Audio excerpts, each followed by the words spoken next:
Mientras más pasan los años me doy cuenta de que, sin duda alguna, los Muppets son un clásico absoluto de la comedia. Todo empezó cuando Jim Henson, famoso titiritero y una de las mentes maestras detrás de Plaza Sésamo, decidió llevar su arte a otro nivel.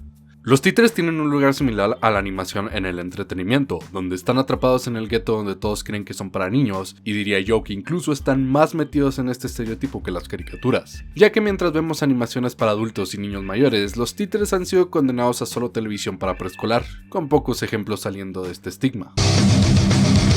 Tormenta de caca, lluvia. Así que en los 70s, Henson intentó cambiar la concepción que la gente tenía de las marionetas con el show de los Muppets, una serie de comedia donde los titulares Muppets hacían sketches interpretando a otros personajes, dándole un toque de comedia irreverente al estilo de los Looney Tunes, pero con un giro más adulto, con estrellas invitadas, segmentos dedicados a comedia más seca y que dependían del guión. El show de los Muppets fue el inicio de una franquicia multimillonaria que eventualmente sería comprada por Disney para empezar la producción de películas que, en lo personal, me parece ser donde brillaba los Muppets. Y aunque las dos nuevas películas de los Muppets son divertidas y entretenidas, estos títeres salían a la luz realmente cuando interpretaban a otros personajes como los Muppets. Tenían algunos de los mejores chistes visuales, como René y Fozzie siendo gemelos idénticos que nadie puede distinguir entre sí, o toda la gente enamorada de Miss Peggy por ser una femme fatal. El hecho de que los Muppets, como René, Gonzo, Peggy y Fonzie, tuvieran que interpretar a otros personajes les daba un aire de vida real, como si estos no fueran simples títeres, sino actores con personalidades y habilidades de actuación. En serio, ver un titiritero interpretando a René mientras René interpreta a un periodista neoyorquino es algo impresionante, lo cual nos lleva al cuento de Navidad de los Muppets. El cuento de Navidad es una de las historias más representativas de esta época. No sé si es por el hecho de que, al ser del siglo XIX, la historia no tiene ninguna alusión a San Nicolás en ella como la mayoría de las historias navideñas en hoy en día. Es decir, ni siquiera tiene el nacimiento de Cristo como punto focal de la historia, tratándose más sobre el sentimiento y actitudes cristianas, amar al prójimo, compartir y ser bondadosos. Esto se puede explicar en cómo, a pesar de que Dickens era claramente creyente, su escritura estaba plagada de desprecio a la religión estructurada, especialmente la cristiana romana e inglesa. No era dogmático ni ritualista, no creía que el lugar de la iglesia en el mundo era el de un culto, creía que las acciones hablaban más fuerte que cualquier tipo de fe autoacreditada. El cuento de Navidad, más que festejar el nacimiento de Cristo, se trata de poner en práctica sus enseñanzas de humildad, caridad y amor. Y lo mejor de la historia es que tiene una estructura bastante simple y fácil de adaptar a diversos medios, con 4 espíritus que llegan a atormentar a Scrooge para que cambie su tacaña vida. Uno que es el fantasma de un antiguo compañero de negocios que le advierte que su destino será igual al de él, un espíritu de su pasado que le recuerda todos sus errores y pecados, un espíritu del presente que le hace ver la belleza de la Navidad y lo que ha perdido en su avaricia, y finalmente un espíritu que representa el futuro, mostrándole que de no cambiar su actitud, morirá solo y olvidado, dándole a entender que si bien nunca podrá cambiar el nombre en la lápida, sí podrá cambiar el impacto que deja en la gente a su alrededor. Esto, junto con el hecho de que es una historia de dominio público, ha causado que se hayan adaptado una infinidad de veces, cada una con sus giros únicos y particulares. Es decir, tenemos cosas como los Picapiedras, Mickey Mouse, Barbie, Magoo, Looney Tunes, vamos, que hasta los ponis tuvieron su propia versión del cuento. La forma en la que la ejecutaron fue debatible, pero la historia está ahí. Pero de todas estas adaptaciones, mi favorita siempre será la versión de los Muppets. Cuando adaptas una propiedad intelectual existente al cuento de Navidad, siempre es interesante las cosas que se pueden crear. Tienes opciones tan obvias como Rico McPato interpretando a Scrooge, cuyo nombre de hecho comparten en inglés, o cosas tan extravagantes y raras como Sam Bigotes interpretando al fantasma de la Navidad presente, quien normalmente es presentado como este gigantesco y jovial hombre barbudo. Los Muppets no se quedan atrás. Michael Caine como Scrooge hace un trabajo espectacular. Pone una emoción y fuerza en cada línea que entrega de manera magistral. Su rango facial es excelente para resaltar como el protagonista humano en una película donde el 80% del cast son títeres. También tenemos a la rana René como el amable Bob Cratchit, con el agregado de que las ratas ahora son sus compañeros contadores, trayendo un buen balance de comedia y actuación sincera. Y por supuesto, la esposa de Cratchit es interpretada por Peggy, quien no cambia para nada su actitud y trae con ella los mejores chistes de la película. Cratchit ya me tiene harto. Y yo estoy más que harta de usted, señor Scrooge. Emily, por favor. Por lo tanto, Bob Por lo Cratchit, tanto, fuera de mi casa. por lo tanto, le voy a aumentar el Yo voy a sueldo. aumentarle los denuestos y voy a echarlo a empuje. Perdón. Pero uno de mis favoritos fue como el papel de Marley se lo dieron a Stalter y Waldorf. Si conoces el cuento de Navidad, Scrooge tenía un socio, pero como estos dos viejos no pueden estar separados, los volvieron los hermanos Marley, al mismo tiempo dándoles lo que es probablemente la mejor canción de la película, plagada de su humor cruel y sinvergüenza. Marley, Marley, codicia y crueldad, que a los pobres sin piedad hicimos mil maldades, gozamos al causar dolor, dudas y pesar. Si el amor es liberar, el odio es encerrar, maldito Scrooge, por siempre será. En sí, la música es muy buena durante toda la película, sirve para avanzar bien la trama y tiene algunos de los hits más icónicos de la Navidad. Tristemente, la versión HD de la película recorta una canción súper importante. Se fue el amor, donde Isabella, la novia de Scrooge, lo deja porque se da cuenta de que este ama más al dinero que a ella. Y en serio no entiendo por qué lo harían. Leyendo en internet descubrí que Jeffrey Katzenberg pidió que la removieran porque creía que los niños se aburrirían con esa canción. De hecho, la versión sin la canción es la que entró en los cines. Yo desconocía esto porque siempre la vi en VHS cuando era niño. Sinceramente, esa idea de Katzenberg se me hace una pendejada. Como siempre, pensando que los niños son idiotas a los que les tienes que mover llaves enfrente de su cara para que no se aburran. La escena era hermosa y dolorosa, que podemos ver como mientras Isabella canta, el joven Scrooge simplemente la ignora, mientras el viejo y arrepentido Scrooge la mira aún perdidamente enamorado de ella. Él la acompaña en su canto, mientras su corazón se rompe en mil pedazos. Esta escena era sumamente importante para el desarrollo de Scrooge, porque hasta ese momento todo lo que había visto con el fantasma del pasado eran dulces recuerdos, pero este es el primer recuerdo que lo lastima, donde finalmente se da cuenta de las tantas cosas que la avaricia le han hecho perder. Es aquí donde realmente empieza su cambio de corazón para bien.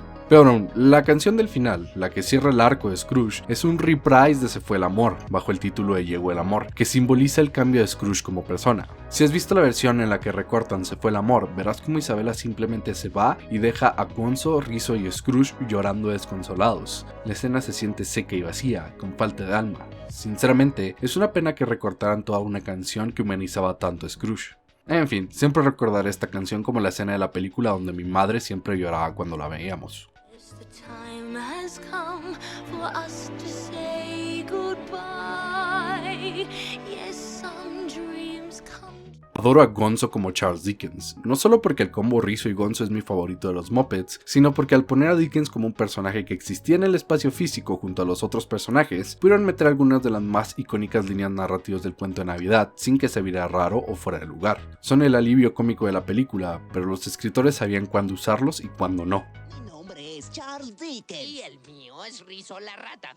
Oye, un segundo. ¿No eres Charles Dickens? Sí que lo soy. No, ¿qué haría Charles Dickens en compañía de una rata?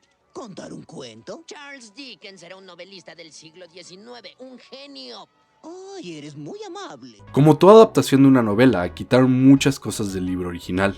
Por ejemplo, en el libro, Scrooge ve a su exnovia ya casada y con hijos, contemplando la vida que nunca pudo tener. También está la escena donde el tipo del que Scrooge arroja de su oficina al principio de la película está feliz de su muerte, porque esto significa que tendría más tiempo para pagar su deuda. Una escena donde los pobres entran a usar los hornos de los panaderos en domingo para cocinar su comida, que hasta ahora nunca ha salido en las adaptaciones. Y por supuesto, la icónica escena donde el espíritu de la Navidad presente le muestra a Scrooge dos niños malnutridos y enfermizos que representan la ignorancia y la codicia. Sorprendiendo a absolutamente nadie, esta escena es recortada en casi todas las adaptaciones del cuento enfocada a niños. Supongo que todas estas escenas las removieron porque son muy oscuras para los niños, y en el caso de los panaderos, nunca salen en ninguna adaptación porque es algo que solo alguien que viviría en el tiempo de Dickens entendería. Pero mentiría si les dijera que no me parecería interesante ver a un Muppet bailando alegremente por la muerte de Scrooge.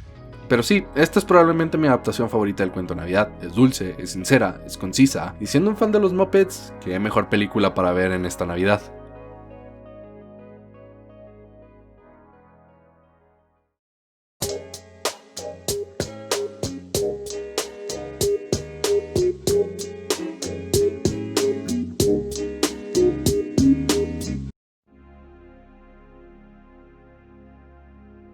Ok, odio tener que hacer esto, pero el algoritmo, salve sea, me pide videos de más de 10 minutos, así que tendríamos que llegar a esto tarde o temprano.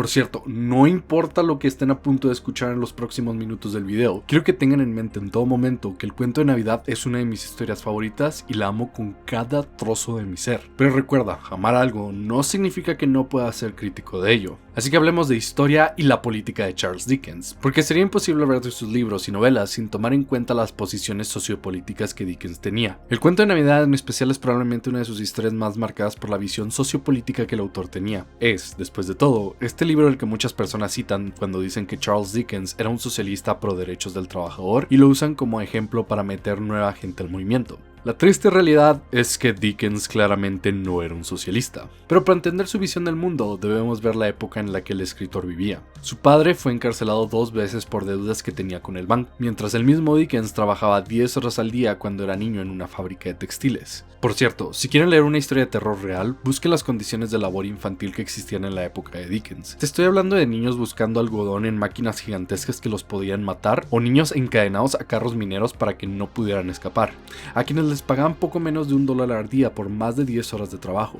Podremos estar de la verga ahorita, pero Dios santo, los empresarios ingleses no tenían corazón. En fin, esta terrible vida de explotación laboral infantil y ver a su padre partirse la espalda por 15 horas al día para ganar migajas mientras el banco le quitaba lo poco que tenía, fue lo que lo hizo volverse muy simpático a la situación de los obreros del mundo, luchando constantemente por el derecho del trabajador e intentar abolir la labor infantil. Sus libros están llenos de esta simpatía al trabajador, y es lo que la gente toma cuando dice que Dickens era un expositor primigenio del socialismo. Lo malo de la filosofía de Dickens es cuando empiezas a ver bien lo que este representa. Sí, era pro derecho del trabajador, pero solo eso. Por ejemplo, como lo vemos en el cuento de Navidad, creía que la gente que era pobre porque no trabajaba se lo merecía y su sufrimiento. Existen muchas razones por las que esto es un pensamiento negativo, más que nada porque si bien existen discapacidades que no se ven, pero igual no permiten trabajar tiempo completo a mucha gente, también está el hecho de que equiparar el valor de una persona en su capacidad para trabajar en alguna cualidad arbitraria de la sociedad es bastante nocivo. Dickens constantemente se burlaba de los proyectos de apoyo gubernamental, con Scrooge mismo usándolo como una excusa para no donar a los recolectores que aparecen al principio del libro, porque ya existen casas de trabajo y prisiones que sus impuestos pagan.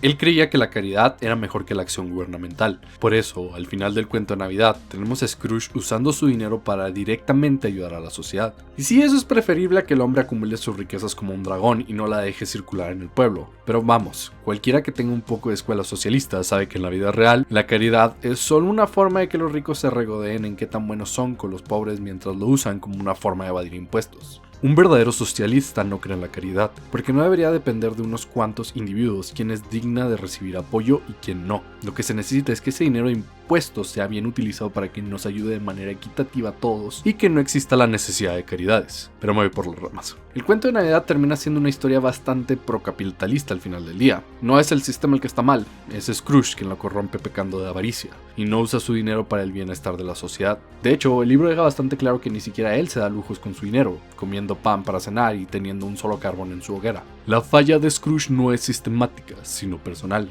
Al final del cuento, no vemos a Scrooge dándose cuenta de que sus riquezas malavidas deben de ser repartidas ante el pueblo. No, él simplemente se vuelve un buen capitalista y empieza a usar su dinero para apoyar al pueblo a su alrededor.